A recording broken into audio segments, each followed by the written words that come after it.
Hello, everybody, and welcome to a long-awaited episode of Rico'S Rants. I'm your host, Rico DiGiorgio. With me is my loving girlfriend, Stephanie. Hi. So, if you guys remember, we did a while back. God, how long ago was it when we did that episode? The Halloween? Yeah, Original Halloween episode? yeah. It's been a It's year? been a year, yeah, At because, least, yeah. because we've seen H2O between. Well, yeah, but I'm just trying to think of, because we did Goodfellas and then we did Halloween, I Yeah, guess, yeah. It was, it's over a year. it's been a while. So since then, we are doing a pseudo sequel to that original rant of the original Halloween from 1978, and we are doing Halloween 2018. Well, don't keep your thumb up for too fucking long because we did see it.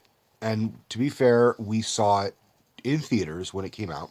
hmm And we both wanted to do a rant, but then if you guys notice, this is a different room than normal. We have since moved out of the original rant layer, and we have now moved into our new spot. So different lighting and everything. We'll have to adjust to that. The scratching you hear in the background is her dog. So periodically in the videos you might see Sugar. So with all I need to do, and now she's gonna take Sugar out. Yeah, I'm just going to keep it close. Okay, so we're doing Halloween 2018, and listen, as I stated in the first Halloween, there's Sugar. Hi, Sugar. In the original Halloween video, I am a massive fan of Halloween. I love not only the holiday, I love the spirit, I love the dressing up, and I love the movie. It is a soft spot for me. It was the first film I saw with my friend Michael. It was a sort of a bridge for both of us, and it was sort of like a big test for Stephanie, like because I knew she didn't like horror films, but she loved suspenseful films. I said, "Well, this is hmm this is gonna be perfect for you, because the gore and blood is very minimal, and it's all suspense. It's music. It is the dawn of the slasher era, but it is not so much a slasher film." And she appreciated it, and she scored major points for that. So when I told her, all right, they're making another one, we've got to see it. Like, this is important. Like, I've been following this movie for years. I heard rumors they were going to be making it. I was, following every casting, and I was like, holy shit, John Carpenter's coming back. Holy fuck, Laurie Strode's coming back. Oh my god, Nick Castle's coming back. And then when I went and saw it with Michael, despite whatever feelings I had about the movie, I didn't have a good time because we saw it in a very crowded theater on a very cheap night in a very, just everyone spoke and laughed and were yelling at the screen, and I, despite my loving you know persona, I really am not that asshole who will yell at people to shut the fuck up in a movie theater. But I was that asshole that night, and then I said, okay, I need to see it with Steph, hoping that no matter what, that people will just shut the fuck up. When we saw it, people still spoke. There was that woman who was sitting in front of us. She was going, It wasn't really speaking, but she would make the sound. yeah. Every time anything got tense, she would go, like a fucking like. It just sounded like electronic, like burning out. Like, so okay. Did I like Halloween 2018? Yes and no. Was do I follow and attribute it to the hype that everyone's claiming that this is the best Halloween since the original? No. I actually was very disappointed because look, no matter what, nothing is going to be as good as the original. The original is that's everyone's favorite for the most part, or at least everyone will say the original is the best. But I have a favorite. hmm Like, the original is the best, but my favorite is Halloween H20. So I do love that because it's very 90s, and I was a 90s kid. So it's like if you like Scream, you like Halloween, you'll love Halloween H2O, or as I sometimes call it, Halloween water.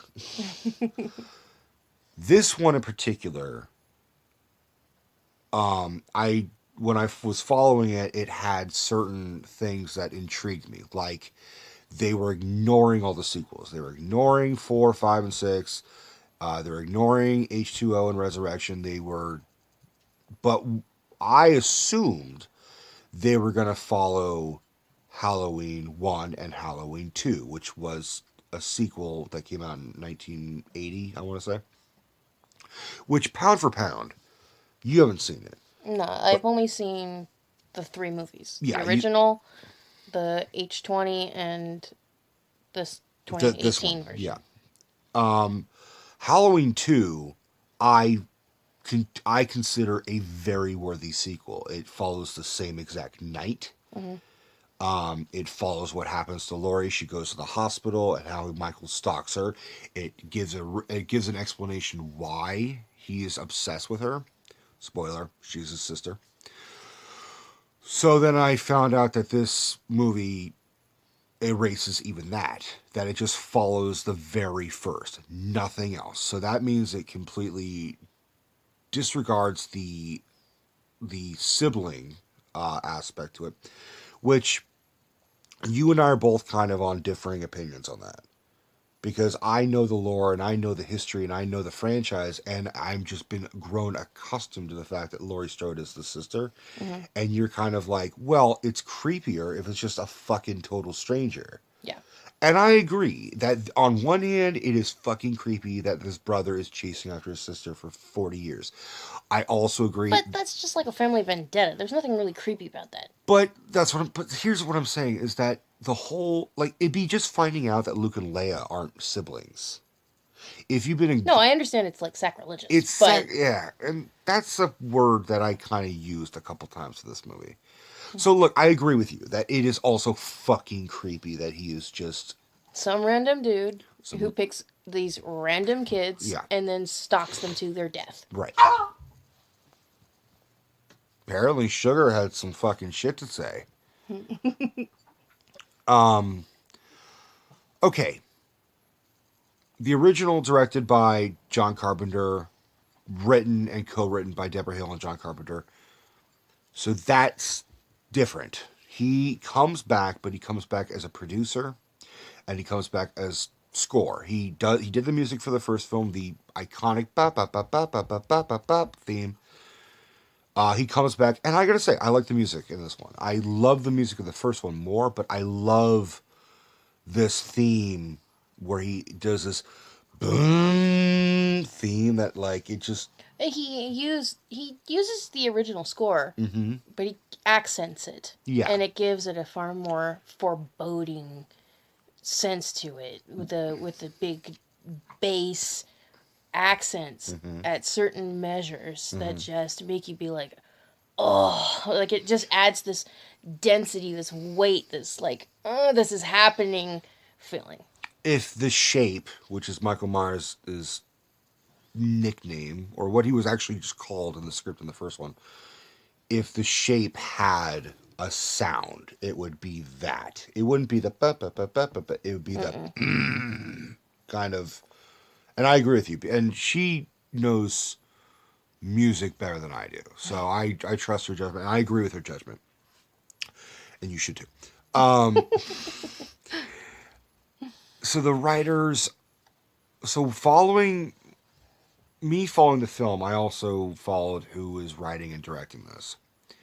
And David Gordon Green, who is known for doing stoner comedies. Like that's really I mean, he's done a couple dramas and everything, but he's known for like doing Pineapple Express, Your Highness, and he does it with this other dude, Danny McBride, who I always call the evil Seth Rogen because he looks similar to Seth Rogen, where he's a chubby bearded guy, but in most of the movies that he is in with Seth Rogen, Jesus Christ, Sugar, He is always the antagonist or the darker character in the. He's the secondary villain in Pineapple Express. He is a villain in This Is the End, and that's what I'm saying. He's just the evil version of Seth Rogen. So when I first found out that David Gordon Green and Danny McBride, you can take her out if you want. I'm just gonna I can riff. Are doing this movie. My first obvious thought was, wait, it's got to be a different Danny McBride. Like it can't be that Danny McBride, and it is that Danny McBride. And he had a quote as defense. He said, "Listen, there's more to life than dick and fart jokes." Mm-hmm. And I respected that because I like dick and fart jokes, but I love horror films. So I appreciate the fact that he's just like, I like horror films. Why can't I like horror films? What the fuck? Not to mention, Jordan Peele is a comedic writer and actor, and he directed Get Out, which was a fucking great Oh, new that was really fresh. good. And that's what I'm saying is sometimes comedic guys are usually darker in their own psyche, so it Mm. would kind of make sense they could do a good horror film. That's not what happened here. That's not what fucking happened. Now, I will reiterate, there are parts of this movie that I fucking loved, Mm-hmm. but there's a lot of, why'd you do that? Ooh, why'd you write that line? Oh, why the fuck is that the direction you're going? And just as for all the, you know, normal warnings and everything, there will be spoilers in this film. In this video, if you don't like that, then the fuck you watching this for? So the cast. For actually, let me go back to the director. For the director, I thought it was actually well shot. I thought it looked like it Yeah, visually it was akin to the original. it was it was an updated version of the original. There was not the same. I mean, the very different styles of Carpenter and David Gordon Green. David Gordon Green does a lot of some quick takes, whereas John Carpenter loves a long tracking shot. Yeah, but it. What I meant was that the plots. It was akin to like The the pacing was pace the of what pacing. you Yeah, were being presented. the pacing was very similar, and I can agree with that. I mean, I will say that David Gordon Green and Danny McBride and whoever the other third screenwriter is, I can't remember his name, are clearly fans. They know the lore, they know the history, but for some reason, they wanted to do a very different, excuse me, direction. They, Well, it's not really for some reason. They just didn't want to be strapped down by all that lore. I understand that, and I know they were pigeonholed because Halloween has a lot of legacy. Mm-hmm. It is the crown jewel of Heavy Lies the Crown, so to speak. You fucked this up like they fucked up Friday the 13th and Nightmare on Elm Street. Although, to be fair, if I'm being honest, I actually did enjoy those remakes and reboots or whatever the fuck. Halloween's a whole other thing. Halloween was the original. It'd be like remaking Psycho, and we saw what happened to that because they made a remake of Psycho. It was shot for shot, but with newer actors. Vince Vaughn plays Norman Bates. It is weird. It is a shot for shot color remake. That's what I'm saying is they couldn't do that. They had to make it. If they want to make their direct sequel, fine. But some of the choices they made just seemed really weird. So, but visually, I thought it was very well done. I thought it felt suspenseful. It looked better than Rob Zombie's Halloween remake, which you have not seen, but I can talk about. The main difference between that and Rob Zombie's is Rob Zombie did a straightforward remake, but he expanded on the childhood of Michael Myers. He also added a fuck ton of hillbilly, like white trash thrown in. Mm. Like, I know it's middle America, but like, he just made every single dude have long hair and a beard and like just look like they smelled of stale beer and cigarettes. Everyone's saying cunt. Everyone's like every woman is slutty or works at a fucking strip club, and it's just and they made Michael this chubby, kid who is bullied by his stepfather and his sister, and the only person he loves is his little sister Lori, who's a baby, and he calls her Boo, which is a little double pun because Boo, Mm. yeah. And then how he just gets bullied, and one day, but like he starts experimenting with killing animals, and then one day he just fucking snaps, but he doesn't snap. He just kind of said he looks bored, like he's eating candy, and then he just kind of just gets up, picks up a knife, and just kills everybody. Like, and then that's like an hour into the movie, and then he's a grown up and he goes back to Haddonfield, and you're just like, Jesus, get to the fucking like plot, dude. It's like he made. It's like if you. It'd be like if they remade Silence of the Lambs, and then the first half of the film was Hannibal Lecter as a kid, and you find out why he's eating people, and you're like, isn't it scary that we don't know why he's eating fucking people? Like, do we need to know why? Blah blah blah blah, and Germans and Nazis and shit. I'm talking about you, fucking Hannibal Rising. That was atrocious. Anyways, so I'm glad they didn't do that. I'm glad they didn't actually go into Michael Myers' upbringing in this film, because sometimes less is fucking more. And that's why the first original Halloween is so goddamn successful. It doesn't. They don't need to explain what happened to Michael Myers when he was a kid. They don't need to explain why he went fucking bananas and fucking killed the sister.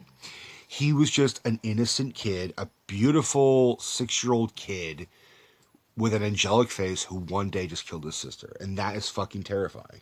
It made babysitters look at the kids they're babysitting a whole other way, Mm. and especially 6-year-olds. Like that was a big thing. I was like six. I remember being 6. I could barely lift a fucking knife, let alone go like dive it and drive it into someone's fucking organs and bone and shit. He was a strong ass 6-year-old. He must have fucking lifted some teddy bears for sure. Which, by the way, we have a little cameo apart from Sugar.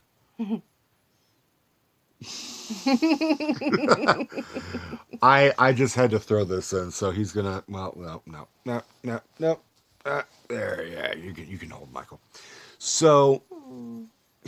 don't cuddle the mass murderer. But he's so cute. William Shatner thanks you. Okay, you have to jump in a couple times. So the cast for this, they bring back Jamie Lee Curtis, and I gotta say, it is weird to see her with long hair again.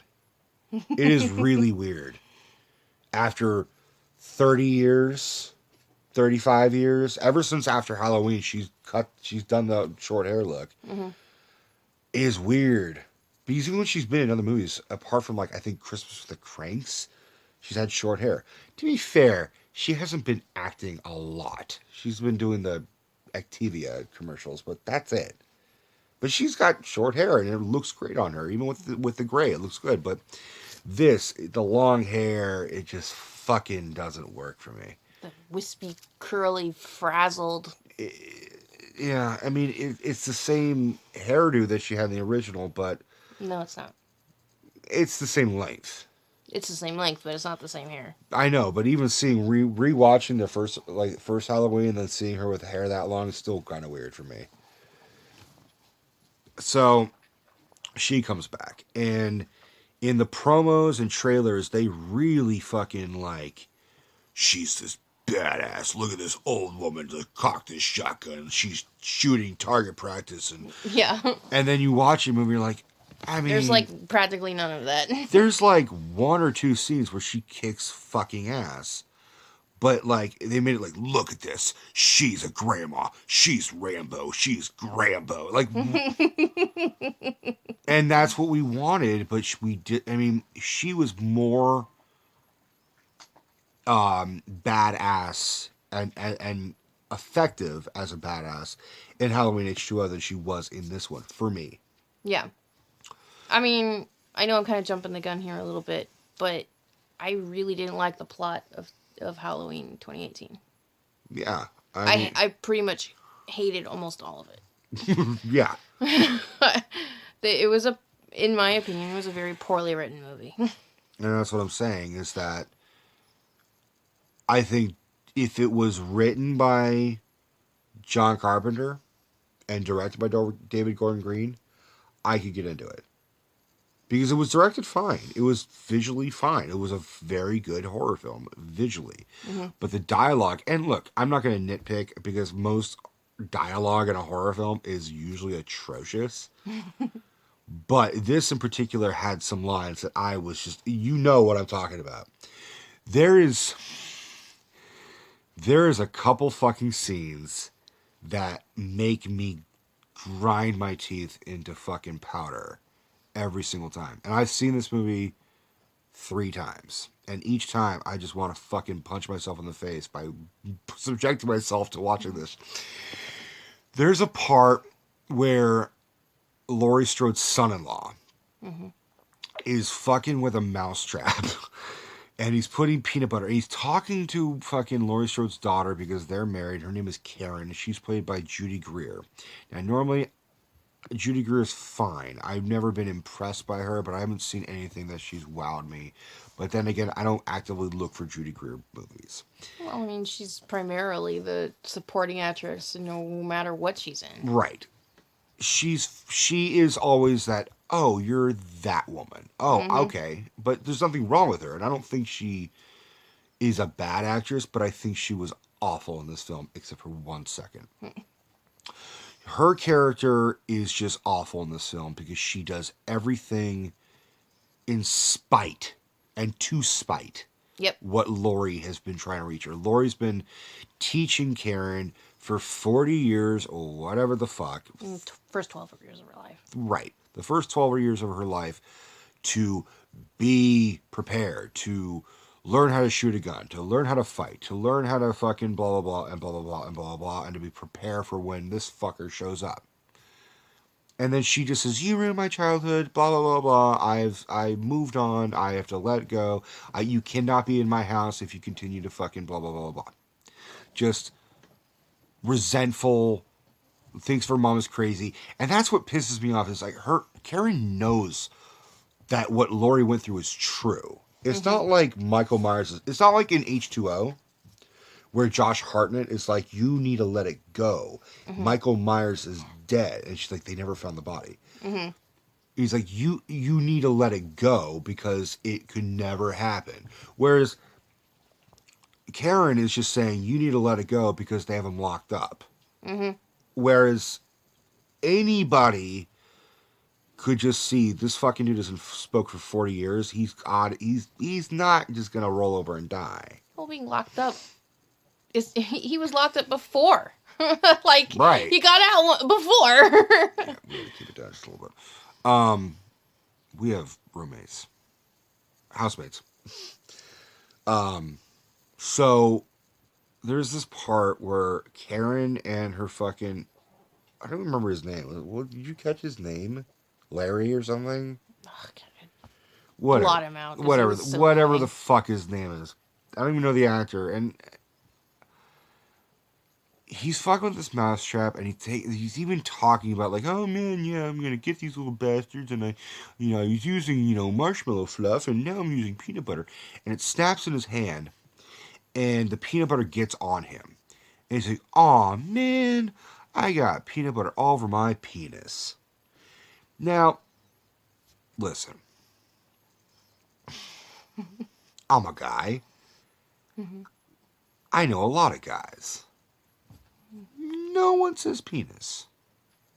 No man calls their whatever a penis. They call it everything but a penis. Hmm. They call it a Johnson. They make up nicknames so they can avoid calling it what it fucking is. And my nose keeps itching. I keep rubbing my nose. And he's a dad. And he's a dad. He would have said pants. He would have said pants, or he would have said anything but penis. And second, That is a line you don't ever want to hear in a horror film. Third of all, that is a line that should never been in a Halloween film. One of my problems with this movie was it was too funny. When I was hearing early reviews, they were like, "It's really funny," and I'm like, "Why? Why is it really funny?" None of the other ones were funny. The first one had no funny whatsoever. Mm-hmm. Maybe some dark humor, like someone could laugh at the ridiculousness of when Laurie's friend is being strangled and it sounds like moaning. Mm. And she's like, okay, you guys, I get to hear your fucking. Like, you can appreciate the dark humor of that. But not a stupid fucking, obviously, Danny McBride line of, I got peanut butter on my penis. Like, and it just, and I remember, the problem is, I did laugh in this movie. When I watched this, I laughed. But it was more of like, are you out of your fucking mind? Why? So, that's a line. That's now a line in a horror film. That's now a line in a Halloween film. All the critics and all the other people are saying, this is just as good as the original. No, it's not. And I attribute it to part with that line. But I'm not going to nitpick over just one fucking line because there's other fucking parts that are just awful. And I'm not going to nitpick the whole fucking thing because Really, when we were rewatching it, it was scene per scene. We could talk about stuff we didn't like. Yeah, every scene was just like, why the fuck did they do that? Why is this? So to give you a setup, the worst podcasters on the planet. By the way, I am a podcaster. Mm-hmm. And the number one rule is if you have a topic that you want to talk about and the anniversary is coming up about it, you record that shit ahead of time so you could release it the day of. CJ and I, our mutual podcast partner for Pod Askew, we recorded a Halloween special episode a couple days, if not a week before, so we could release it on Halloween. Mm-hmm. That's what you do. These podcasters... Investigative journalists. Yeah, these investigative journalists they even said we're award-winning journalists. Mm.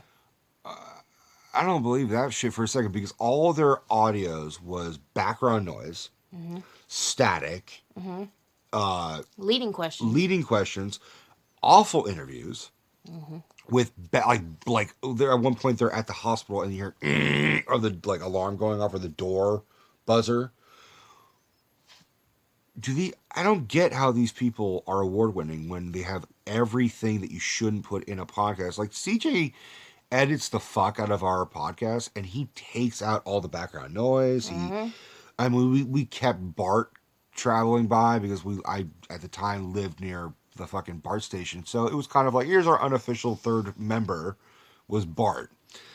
But like, you want it to be audio, clean, crisp. You can hear everything. These fucking idiots start recording and getting interviews the day of the anniversary. Like, they go to Laurie Strode, which they didn't even call ahead. They didn't prep it. They weren't like, hey, we are interested in doing a podcast with you. We will interview you. We will pay you $3,000, but you've got to, like, how do they not fucking prep themselves? And they just hoped, hey, we traveled, like, a long way to do this. And then she, like, answers 3 questions, says, okay, you're asking way too personal questions. Get the fuck out. Give me my money. Like, of course, and they were just badgering her with real insensitive questions. Like, so tell us about when your daughter was taken away from you from social services when she was 12 years old. Like, because you were deemed an unfit parent. Yeah. It's like, you didn't warm up to that. Yeah. That's like saying, okay, so we're here with Laurie Strode. So what was it like watching all your friends die? Like, can you fucking warm me up before you fucking do that, dude? Like, try a little fucking tenderness, dude. Don't ram the thing in. So, yeah, the worst podcasters alive. And the son-in-law who everyone wanted to die. People cheered when he died. And then I noticed when he died, grandmother, Laurie Strode did not like that fucking dude. But mother, grandmother, Lori, and the granddaughter didn't give a fuck. No, like, oh my god, he's dead. Only Karen said one line, like, where is he? And she just said, shut the fuck up, get back inside. They're like, I mean, that's it. He's dead. Oh well. No screaming for no, even overacting. None of that. Like no, nothing. So I had problems with the podcasters. I had problems with the initial setup of the fucking of how he escapes. There is what I call the anti-Loomis. So Michael Myers has a new doctor named Dr. Sartain, who you brilliantly called him Knockoff Omar Sharif. oh my fuck, dude. I looked at you and I was like, that is your fucking that is your dick flick. Right? That is like she has this great wit that just like she saves it for I was like, that is spot on. So this knockoff Omar Sharif, he is the secondary antagonist in a fucked up way because Dr. Loomis, played brilliantly by Donald Pleasance in the original 6 that he was in.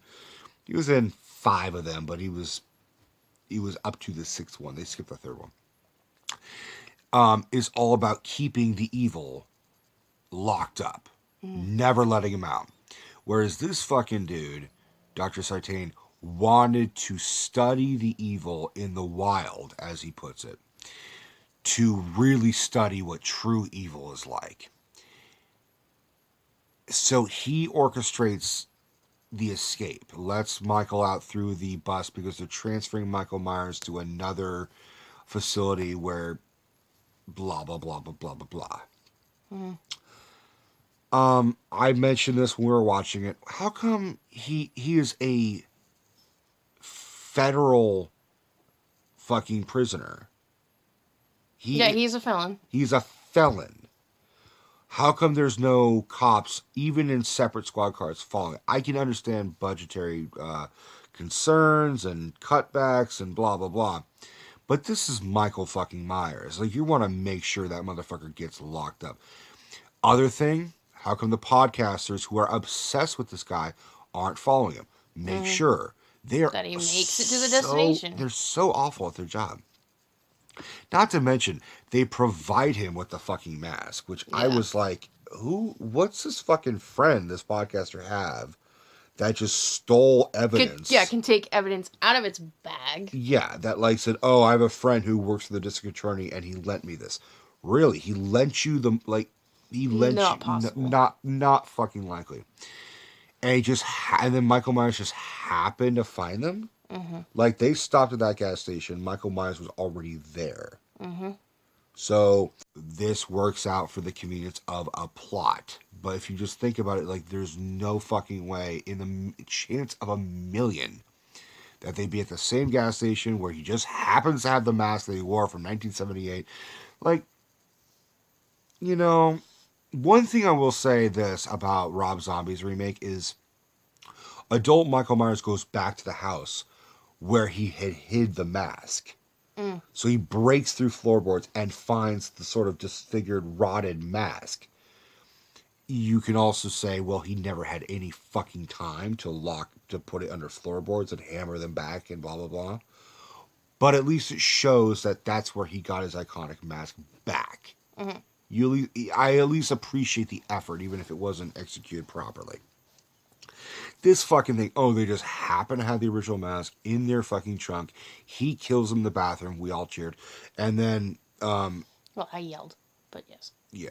I And yelled at them for being so stupid. you're like, you deserve this. Yeah, pretty much. And then, kills them and blah, blah, blah. And then puts on the mask. And then we just see a lot of Michael Myers. And that's where he gets his jumpsuit type, at the gas station. Mechanic. Yeah, the mechanic coveralls. That's why I was right. trying to remember what it was called.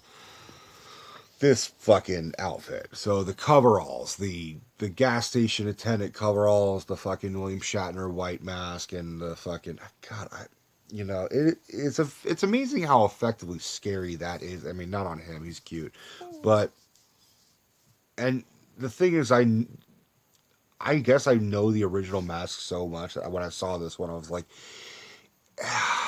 it's so damn close, but there's some slight. It's just not perfect. It's not. It looks a hell of a lot better because in the other sequels, they don't. Some of them they don't even try. Mm-hmm. It's just a very generic white mask. Like there's no lines, there's no eye hole. The eye But holes it are different shapes. but it wouldn't be perfect. That's the whole point. So much time has passed. But I'm It saying would look different. it would look different, but it wouldn't. But I'm saying it looks best, and it didn't. I don't know. I could just tell. It was just I want them to replicate it as much as possible, and They did. they got 95% of it, but I noticed some similarities. I noticed some discrepancies. But again, it looks way better than like the Halloween 4 or 5 mask, which is just it literally looks like someone took like a white sheet and just like kind of stretched it out and add hair. It's so bad of a mask. It's some of them are. I mean, in H2O they actually add a CGI mask for some reason. Yeah. Where you're just like, why the fuck do they do that? Anyways, so fucking at the same time of all this bullshit, fucking Laurie Strode's granddaughter Karen is pissed off at her mother because her mother is pissed off at her grandmother, and she like likes her grandmother, and she thinks She's sympathetic to her she's grandmother's sympathetic, trauma and doesn't understand her mother's disdain. right?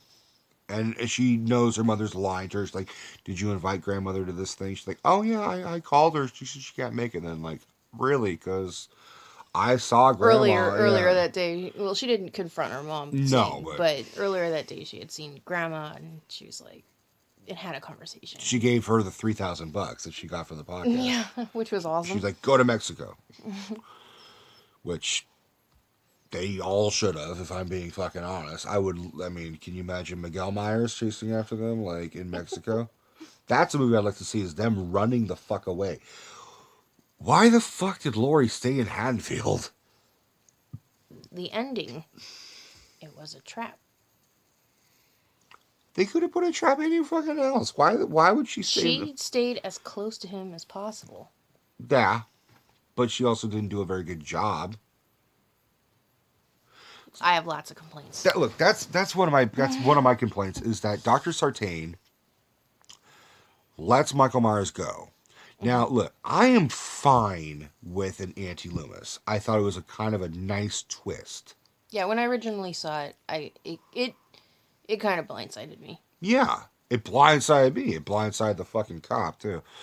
Mm. What I would have done, and I've said this, is there is a part where Laurie Strode is drinking and has a fucking handgun in her hand. She's waiting in her car and she sees Michael Myers pre-mask, still asylum or yeah, a mental hospital, being loaded on the bus. She wants to make sure she sees him getting loaded up and drive off. What I would have done is I would have had her in a drunken, crazy rage, in an act of desperation, try to finish him off once and for all, and crash into the bus with the intent on, shooting him repeatedly in the fucking head with in front of fucking other. Not caring if Not anyone else giving a fuck. was there. She was like, "Shoot me down, but I'm making sure this fucker's dead." Mm-hmm. And I would have made her like, with the intent like it's time to end this, and she just fucking blacks out or something. Wakes up, Michael Myers is freed. She is the cause of his freedom. Right. So, And every death that he does, every murder that he does, is directly linked to her actions. So then, from therefore, you can say this act of desperation of trying to hunt down Michael is not only to save lives, but it's also to clear her conscience. Mm-hmm. They didn't do that. Fucking Dr. That Sartain. would have totally been a better plot right there. Thank you. I'm glad. I appreciate. I know you're biased, but I do appreciate your compliment.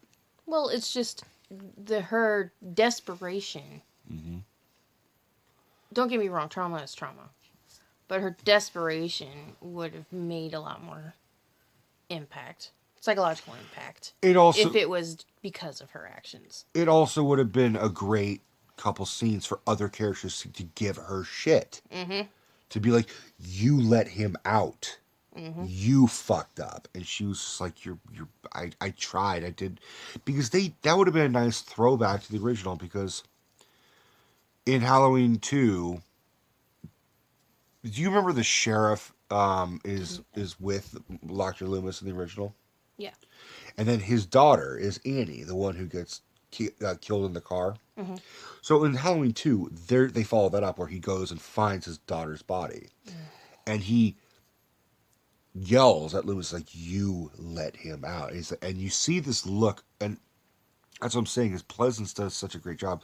But Loomis said, like, I didn't. I tried to keep him locked up. And you could see he's just like, no matter what I say, It's not not going gonna to make make it up. better.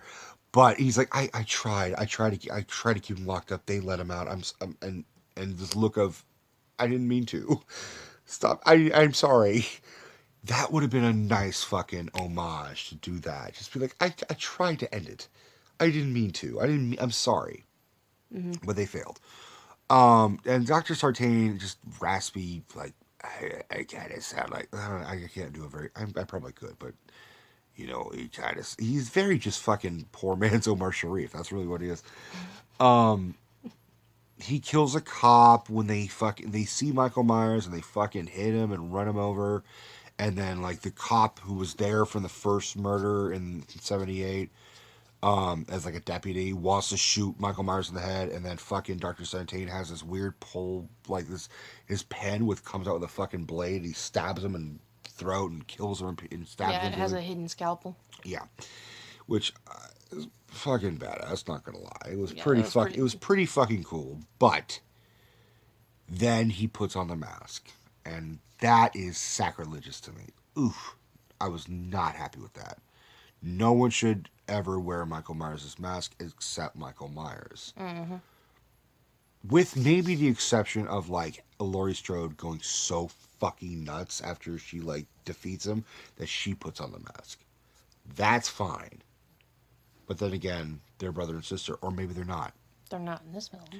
Yeah, and that's what I'm saying, is this was the fan fiction of Halloween. Mm. This was David Gordon Green's and Danny McBride's wet dream of, if I was making it, I'd be doing it like this. And it's like, okay, fine, make your own. And they did. That's really, I mean, I can't bitch at them too much, because that's what any filmmaker is. Like, well, if I made a sequel, this is what I would do. Mm. I'm doing the same thing. Well, I would have changed this. I would have changed that. But I can't, for the life of me, I can't imagine John Carpenter reading the script and being like, yes, this is what I want. This is exactly how I want the sequel to be. No, dude. To be fair, John Carpenter said there should never be a sequel, but if he's going to do it, then he might as well have his say. But I would love to have been there for discussions, been like, so there's a line here saying, peanut butter all with a penis. What the fuck, guys? Oh, well, we're going to add some levity. We're going to add some humor. Why? That would be my question. Why? It's not... The first Halloween... Hi, Dino. The first Halloween has no humor.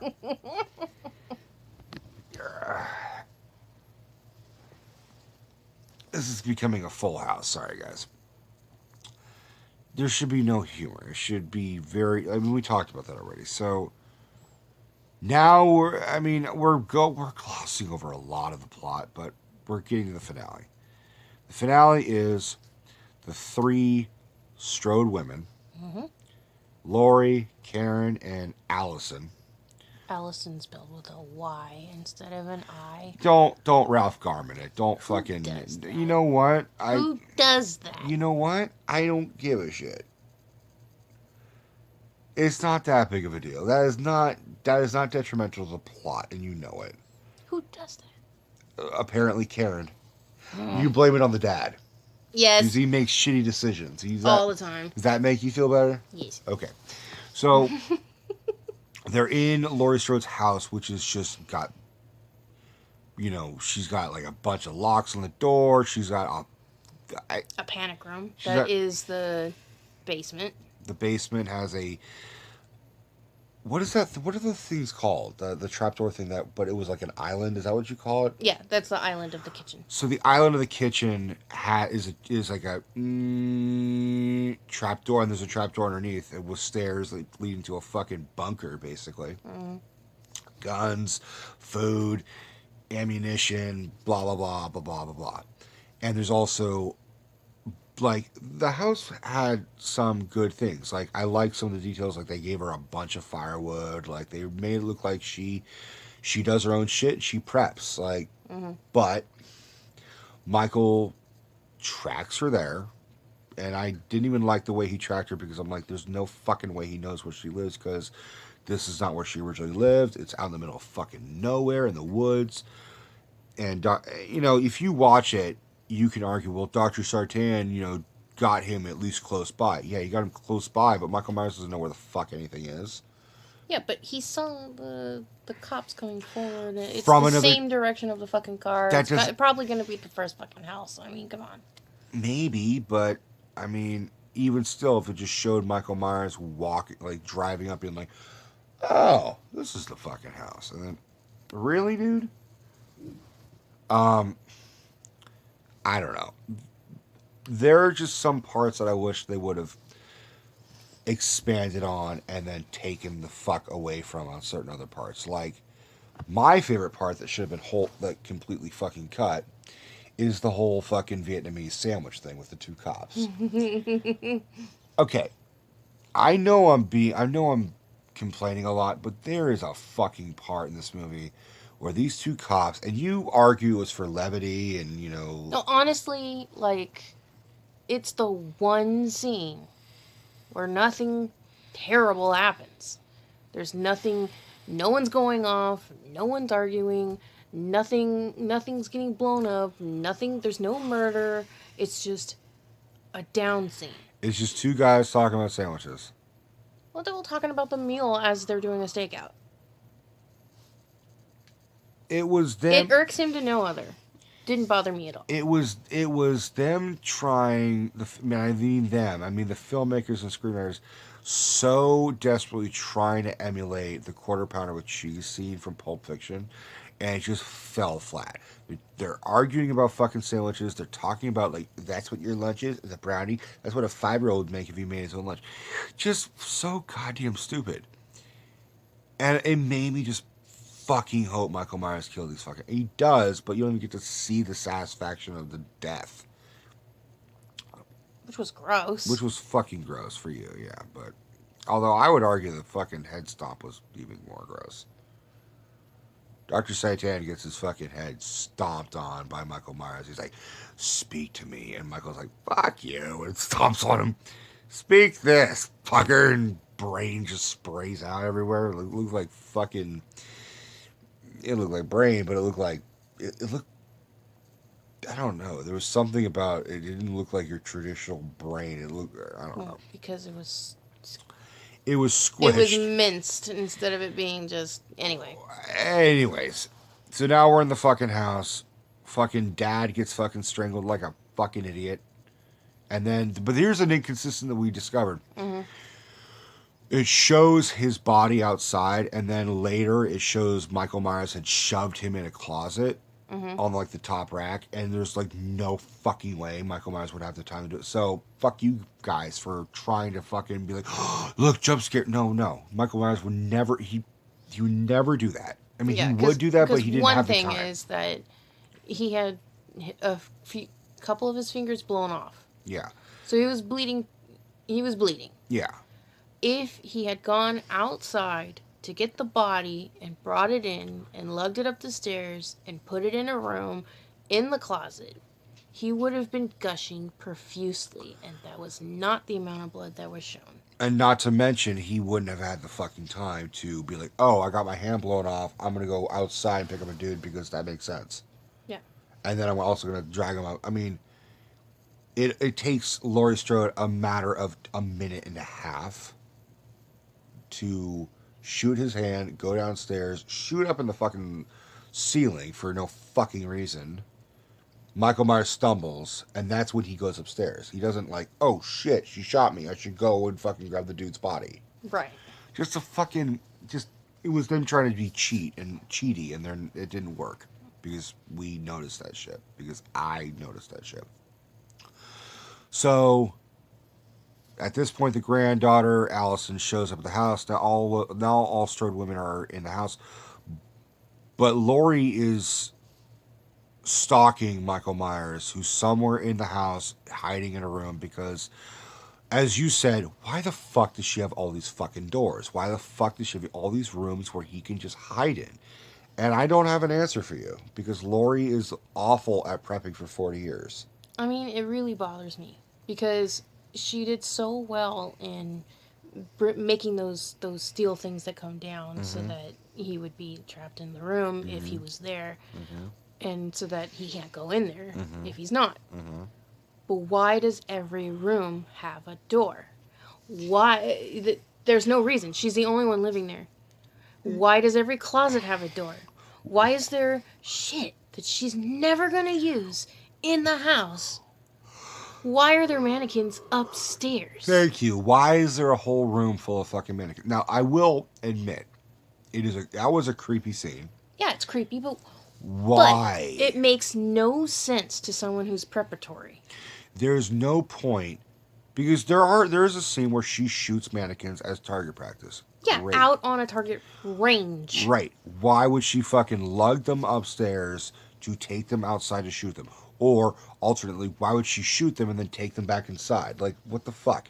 So the whole room of mannequin thing, while is an interesting set piece, does not fit with the character itself. All she did was give him a good cover spot. Yeah. Easy place to hide. Right. And so he's in the fucking room of mannequins. He jumps out. They have a struggle. This was one of my favorite parts. He fucking, they struggle and she gets stabbed in the process, and then he Wait, before you talk about your scene. One last complaint about the house. Her daughter was taken away. Her daughter's room was upstairs. There is a room downstairs. There's actually two because she blocked two of them off. Why does she have stairs to go upstairs? Why does that part of the house have any access whatsoever when she's the only one living there? Why is there a second story? Leave the second story, but get rid of the staircase. Yeah. Who can go upstairs if there's no fucking staircase?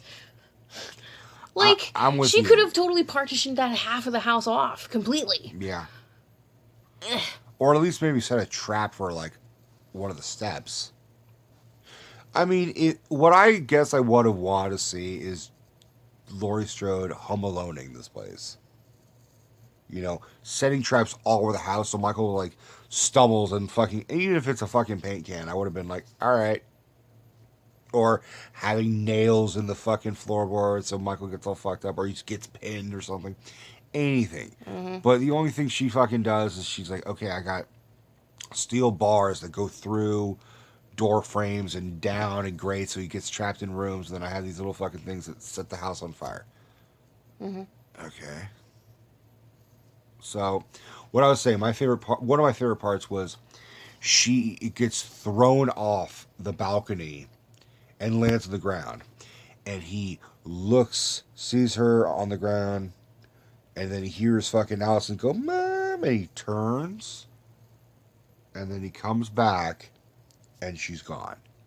A la the first one, when at the end of the film, Loomis looks off, Michael Myers' body's gone.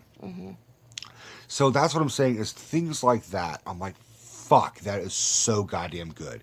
That is a great spin on the classic. I love, and that's why I'm like, these guys know their shit. They are fans. And there are many tributes and homages and references to other movies. There's like when the granddaughter looks outside the window at school and sees Grandma instead of Michael Myers. And yeah, they do a throwback where Laurie is in the classroom, looks up and sees Michael Myers staring at her outside the classroom window from across the street.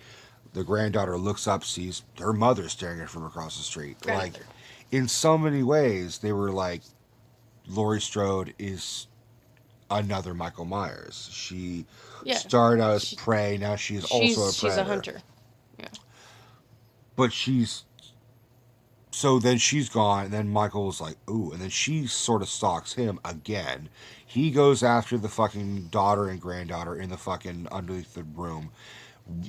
Kind of a badass scene where he just fucking lifts this thing and knocks it over. Yeah, lifts the island Yeah. that was the safe room door.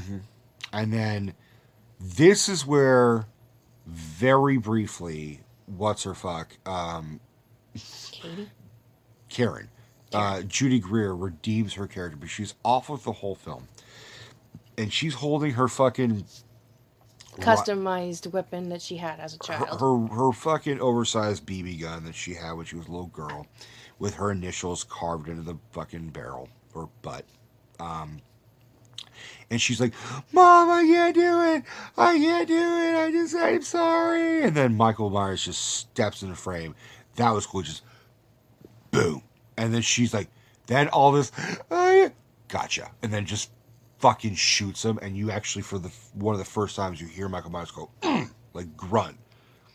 And then Laurie Strode appears behind him in the shadows, a la the first one, When he did that to her. where he does the, she's standing there and she's like, "Ah," and then you see the light slowly get raised and you see the whiteness and it just kind of comes into frame.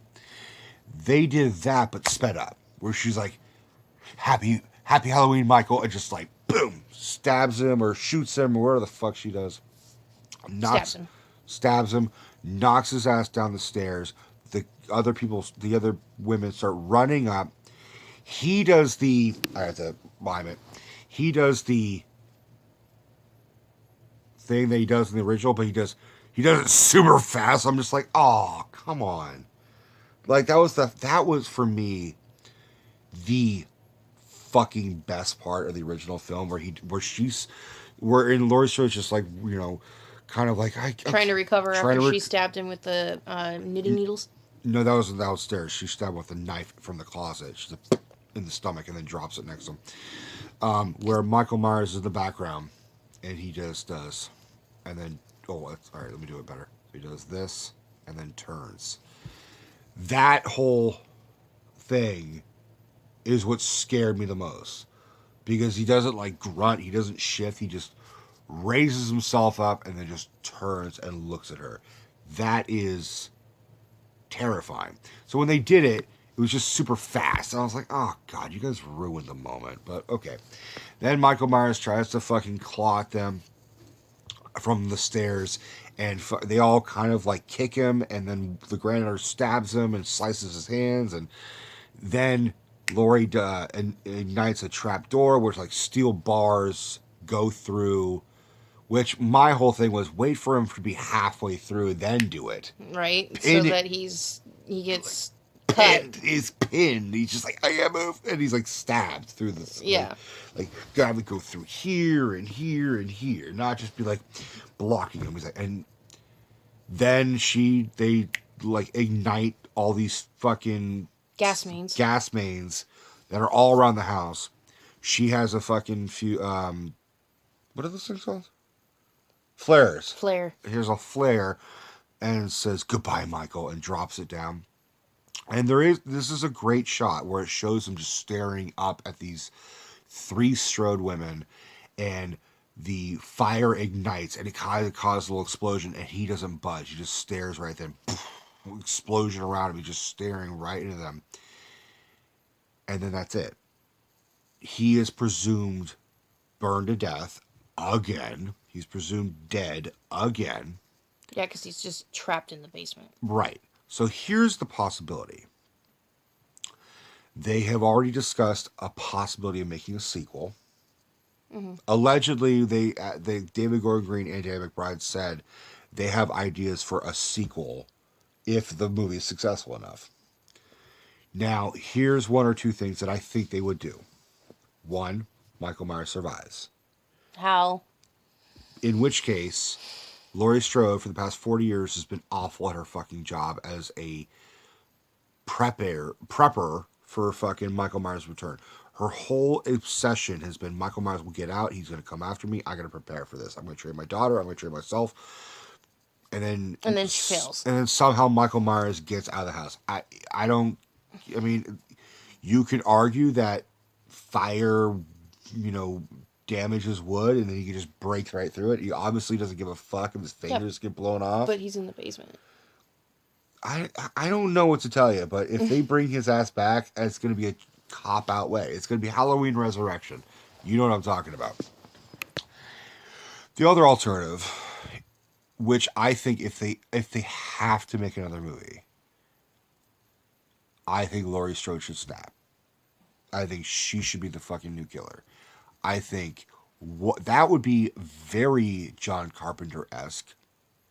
That would be a fitting but also proper way of ending Laurie Strode, because you have to remember, she has been traumatized for 40 years. She has been in a moment of hardcore PTSD, and I'm not saying people with PTSD go off the deep end and become villains. I'm saying that this particular character wouldn't be able to cope with the resolution. Exactly. I think she's been obsessing with it for 40 years, and yes, she gets some closure, but it's also been a huge chunk of her life, and I think, my theory, is that she would not be able to live without it. She would actually kind of miss it in a fucked up way, because it defined her. And I think one day she would just kind of snap, and I think she would become a killer. I don't think it would last very long, because she would be 57, which, by the way, she looks awful for 57. I mean, I guess that's what PTSD and trauma does. It makes and being an alcoholic, but like she did not living out in the wilderness. She did not look like a good 57. No, she looked like she's been running on adrenaline for far too long. But she looks 67, is what I'm saying. Yeah, but that's the point. Yeah. Okay. I'm just saying. I'm like, wow. That's deliberate. I mean, you're right. People would complain if she looked too good for her age. She had to look weathered and. But they made her look. But they made her look badass, and she really didn't deliver that much badassery. Yeah, because they cut it out. Yeah, that's what you beat me by a second. There is a part in the deleted scenes that I don't understand. I mean, every other deleted scene, I understand why they deleted it. But there's one deleted scene where it shows her being methodical and being diligent and shooting her targets, and then she like drinks this long fucking protein thing and drinks it for it shows her drink the whole fucking thing. It takes like a good 10 seconds. And it's just like staring like, okay, she's gonna drink this fucking thing. Yep. And then she takes a deep breath, walks up to one more mannequin, and just pulls out a gun and just shoots it right in the head with not even aiming, just boom. Perfect, bullseye. Perfect, yeah. And then shows her cocking it, cleaning her guns, and you see the fucking long scar from Michael Myers' knife in the first one. Like, that was good.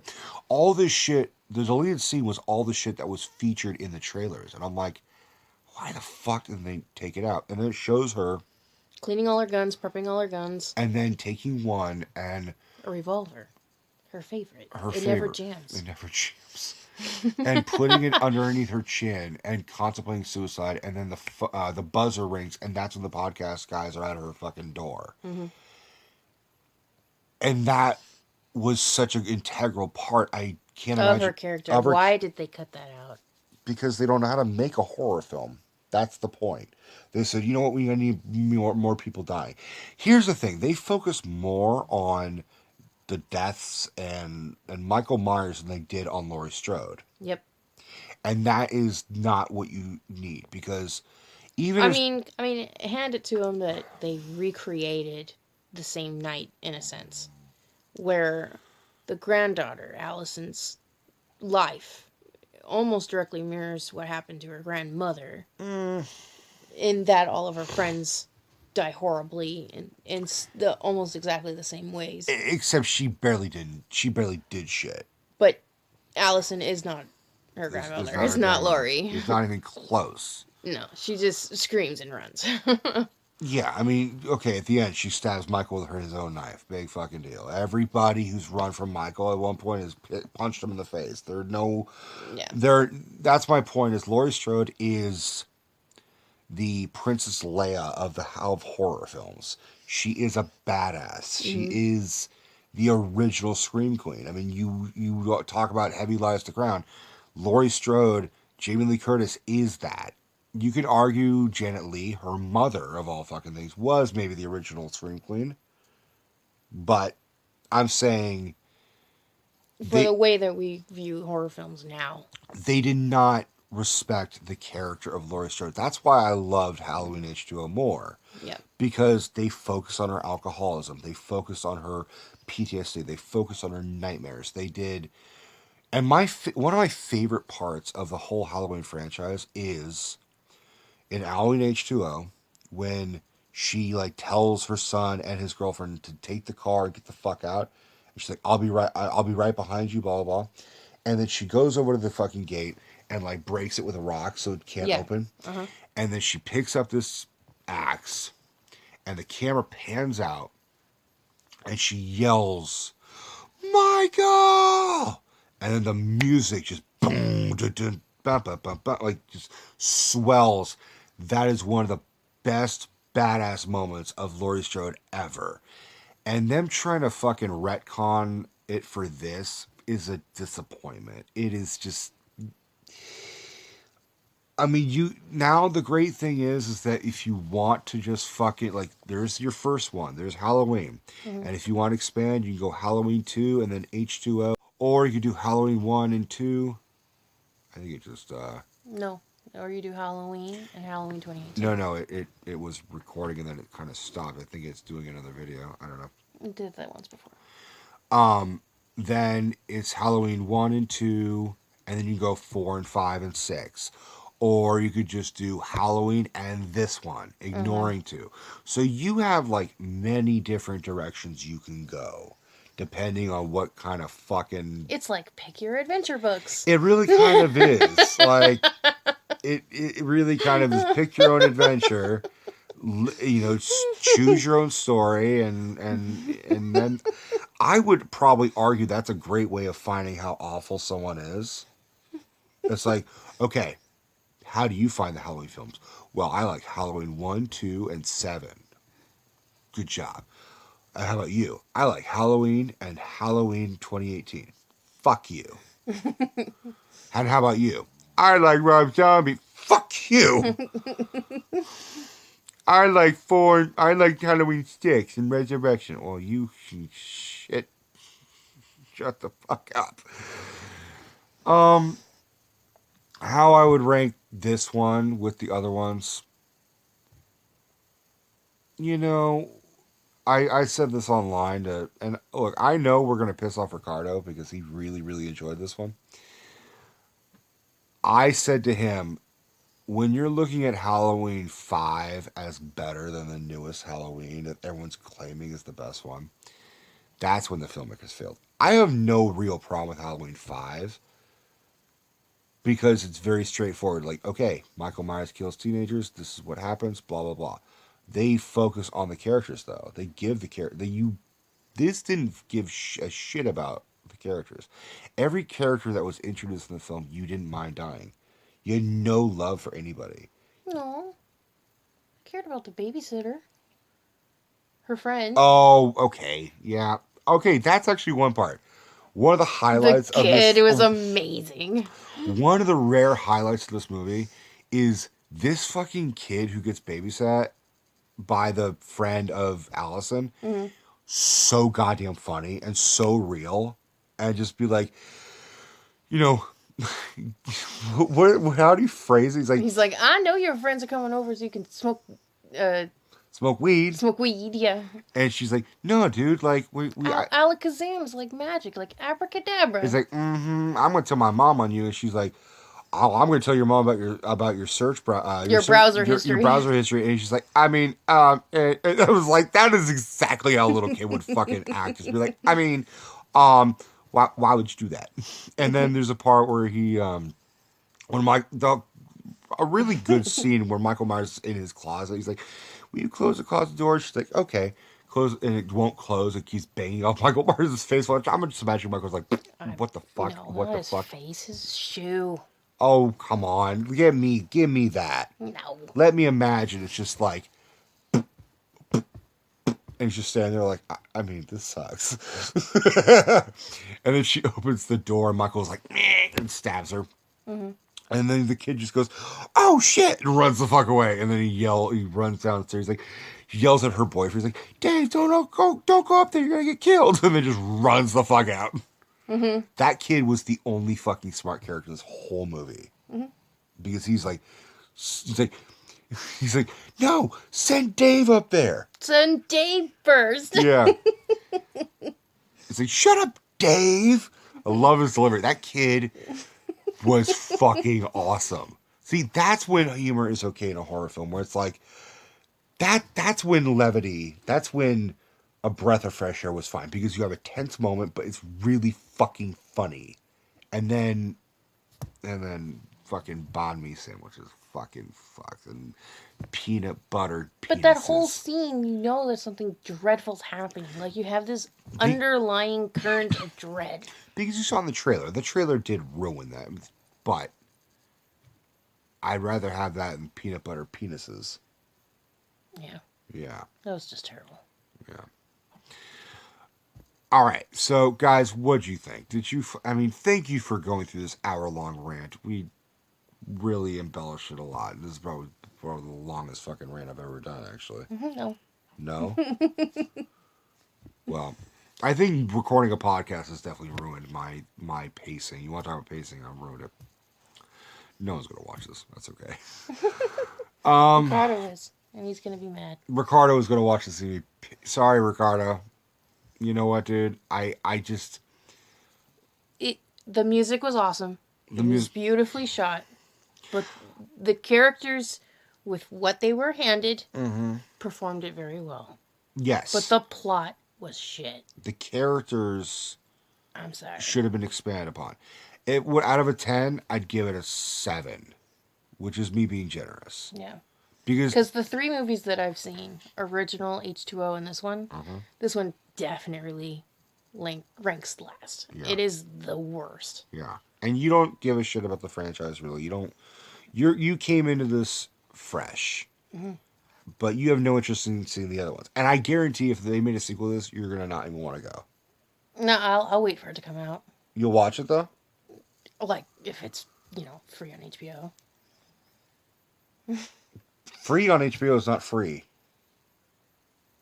If I don't have to spend an additional $15 to $20 to go into the theater. Okay, so when I rented from fucking work, is what you mean. Okay. What do you think they'll call it? Halloween 2020? Probably. I mean, what else could they do? That was the other thing I didn't like about this, is they just had the same fucking title. Yeah, that was terrible. Call it Why? Call it Halloween Returns or something, or Halloween. I said it should have been Halloween Resolution. Since it's just a long ass fucking video at this point, I'm gonna tell you about my dream that I had. I talked about this on the podcast as well. I had a fucking horrible nightmare before the movie came out, before I saw it in theaters, and it freaked me out. Where I woke up very early and I was awake, and I'm like, I don't want to go back to sleep. That has not happened to me in years, where a nightmare just made me not want to go back to sleep. Where I even woke her up and I'm like, I'm gonna walk your dog. Like, I gotta get the fuck out of here. I was like, okay, yeah, go. Yeah, walk sugar. Fuck you. Why'd you wake me up? Because I want to make sure you acknowledge that I'm awake. So my nightmare, and I told this to other people, and they're like, that is fucking nuts. Why? And then I was like, I really hope they fucking make this into the movie. They would never. But now that I watched this movie 3 times, I'm like, fuck, dude, my idea was so much better. My idea was, what if Michael Myers was a sort of parasite or something, or he was a plague. That's what it was. Like a telekinetic. He was a telekinetic, but he was sort of Because you talked about in the original film, he's evil, right? He is more evil than he is man. He's not human. Every Loomis dialogue is like he is purely and simply evil. He's a So, monster. right, he's not human. He's not a man. All that shit. If he was Star Wars, he'd be more machine than man. He'd be Vader essentially. So my dream was it was flashes of certain parts where people are doing something and then all of a sudden another character just fucking all of a sudden stabs one. Like I had this part in the nightmare where these two kids are like uh dirt biking or something and they're Mm-hmm. going up like country roads and hills and mountains and shit and they sort of stop and they sit down, they're looking at the sunset, just kind of chilling and talking, and then one just all of a sudden goes and then just pulls out a knife and stabs the dude and pushes him off the thing. And that was how my mind was going. Like, where the fuck's my mind taking me? And then all of a sudden, I am Laurie Strode. My dream was I was in the POV of Laurie Strode, very similar to the POV of the opening scene of Halloween. And she is at a book signing or something, and she's signing her autobiography. Mm-hmm. And she's going through a warehouse, and it was, for some reason, it was like, because dreams are weird, Mm-hmm. it was like a stadium. It was like underneath a baseball or football stadium where like they can easily access everything, where like they have security and everything. I don't know why, but she's walking through that, and then all of a sudden, everyone, whatever they're doing, would stop and slowly do the Michael Myers head turn and look at her. And she's aware that everyone is looking at her and following her like a fucking, like, just following her everywhere. And it made me, in my nightmare, think Michael Myers somehow has infected the city of Haddonfield, where now he can control and infect people with his consciousness so that no matter where Laurie went, he was always there. Mm. I mean, that's part of the metaphor for him is that he's always kind of right behind you. No matter how fast you run, no matter how slow he walks, he's always there. And that was, I think, my brain trying to make something click into place, which was He's a pretty tall guy, you know. He doesn't have to take very many steps to do a lot of distance. the metaphor. Though is that no matter where you run, he's always there. And Yeah. I had this part where Lori is freaking out, runs into her house. Same sort of setup. I actually had kind of imagined that she had a barricade house, Mm. and then she kind of looks in through like the people, and she sees no one out there, and she's like, okay.